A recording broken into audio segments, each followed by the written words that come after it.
The Congolese city of Goma was captured by the M23 rebels. The president of Rwanda is saying quite clearly that his armed forces are operating in the neighboring country. At the same time, threats are being exchanged between South Africa and Rwanda, and once again, white mercenaries are in Africa, this time Romanian mercenaries. What is happening in Congo? Who are the ones that are involved, and which risk is existing apart from the humanitarian catastrophe that has to be expected? All of this here in this short video.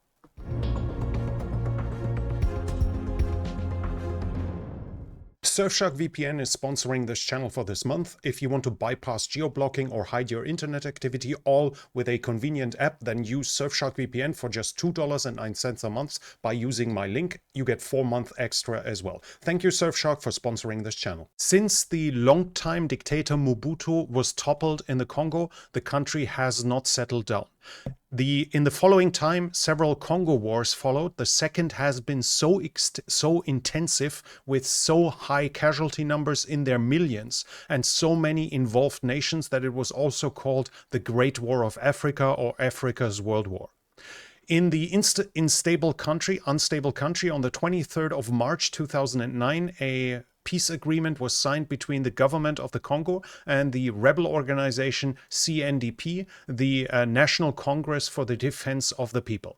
Part of it was the integration of the CNDP troops into the Congolese army. In April 2012, 300 soldiers began an uprising against the Congolese forces. The majority of them have been former CNDF troops. They call themselves the 23rd of March movement, the Mouvement du 23 Mars. And according to that, March 23, in accordance to the agreement from 2009 on the 23rd of March. The reason for the rebellion of those soldiers was the accused non-fulfillment of the agreement of 2009.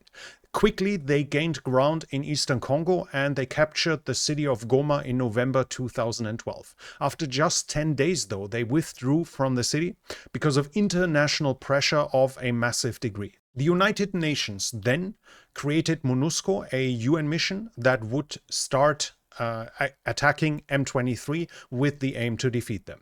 In 2013, this was apparently done. Afterwards, the Eastern Congo was somewhat quiet, and at least from M23, there was nothing to be heard of.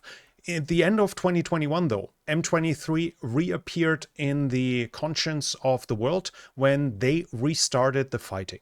They accused the governmental army to be responsible for attacking, doing a surprise attack on them. M23 in 2021 suddenly was far better equipped and far better trained than they had been the 9 years before. By now, it is no longer a pure Tutsi army like it has been in 2012, but bigger ambitions are now part of its plan, as it has also joined the Congo River Alliance of the rebels that is aiming an overthrow of the central government. They suddenly were also having night vision devices, and the accusation since then is that Rwanda has once again supported them and equipped and trained M23. Rwanda, on the other hand, has accused Congo to shelter and help Hutu extremists that are an existential threat to Rwanda itself, as Hutu rebels that had been found shelter in the Congo have killed Tutsis, and those are at least the origins of those Hutu rebels, were the perpetrators of the genocide in Rwanda from the 90s. Because of the threat for Congo, Congo asked the South African development community for military aid. South Africa has thus sent 2,900 soldiers. Malawi and Tanzania also sent troops. In times of high political polarization, understanding the position of the other side is essential in order to see the topic comprehensively illuminated. That's why I use Ground News. It has a great blind spot feature that shows me here, for example, that Putin is complaining that the Soviet role in the liberation of the death camps is being ignored. Here we can see that his statement has been completely ignored by left-wing media. If I only consumed left-wing media, I would have never noticed this.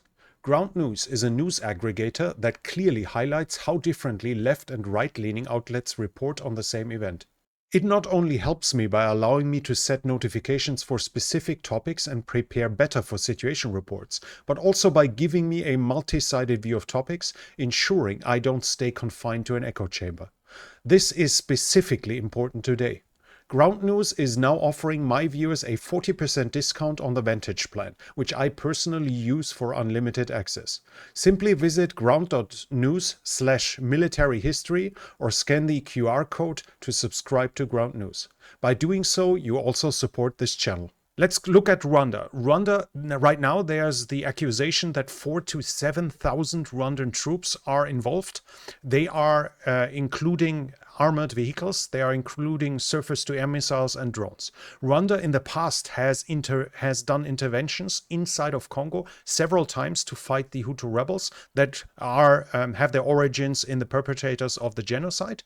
They have continued killing Tutsi in Congo and have threatened Rwanda from there. But Rwanda by now clearly also has political and economic interests inside of Congo, far beyond just fighting the perpetrators of the genocide in the 90s. 2012, the support for M23 was internationally recognized, and thus after Goma was captured in 2012, the international aid for Rwanda was cut immediately, and M23 basically immediately withdrew, showing how effective it was to punish Rwanda for the successes of M23. This time, on the other hand, Rwanda still receives international aid. It actually has been increased since M23 has re-emerged. Among the reasons is probably that Rwanda is now one of the most important nations for peacekeepers in Africa.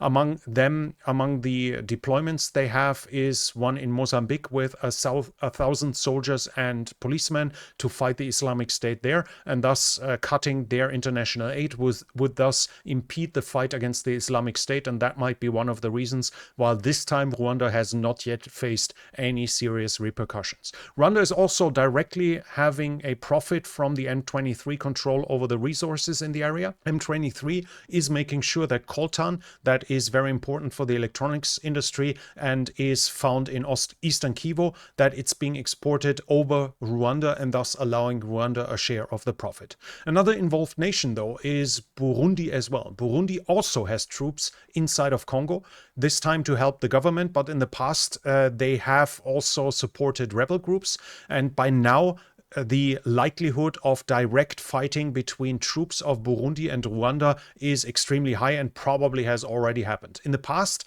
Burundi had also had accusations of supporting M23.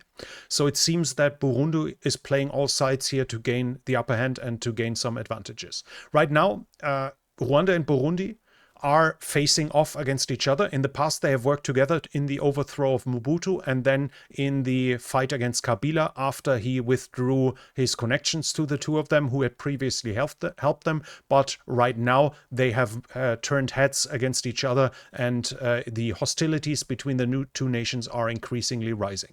South Africa and the international community are also involved. 14 South African soldiers have died in the defense of Goma, and Cyril Ramaphosa, the South African president, has said Rwanda, if there are more dead South African soldiers, this would be equal to a declaration of war. Kagame, the president of Rwanda, has responded. South Africa is participating in a hostile alliance of the Congolese government against its own people, meaning against the inhabitants of northern and southern Kivu. Many of those obviously are Tutsi. By now, there was also a declaration by the rebels, M23, that they aim to march towards Kinshasa to topple the government there. Right now, though, they are marching towards the south, towards the town of Bukavu, and thus have entered southern Kivu and thus will come close to the border of Burundi. Millions of people are fleeing. Thousands have died. A further destabilization of the Congo is currently happening, and right now there is increasing worries about a war between Rwanda and Burundi, as the troops of each country are probably effectively already fighting against each other inside of Congo, while the two nations share a common border, and thus fighting could obviously break out there as well. At the same time, there's the threat of foreign nations getting involved. First among those, obviously South Africa, but other nations might also get involved. So the Congo is once again embroiled in war and not finding its peace. That was a quick, rough overview. The topic is obviously deeply complicated. We would have to start with the Congo itself, why it is such an unstable nation, and the reason for that would have to go back to the Belgian colonial era.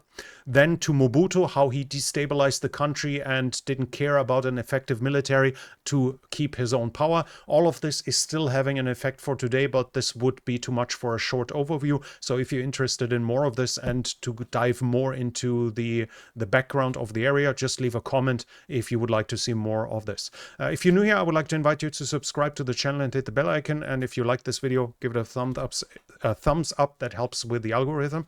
This channel is only possible because of the support of viewers like you. If you like to support the channel, you can do so by the means in the description. But that's it from me for now. Thank you for watching, and I'll be back.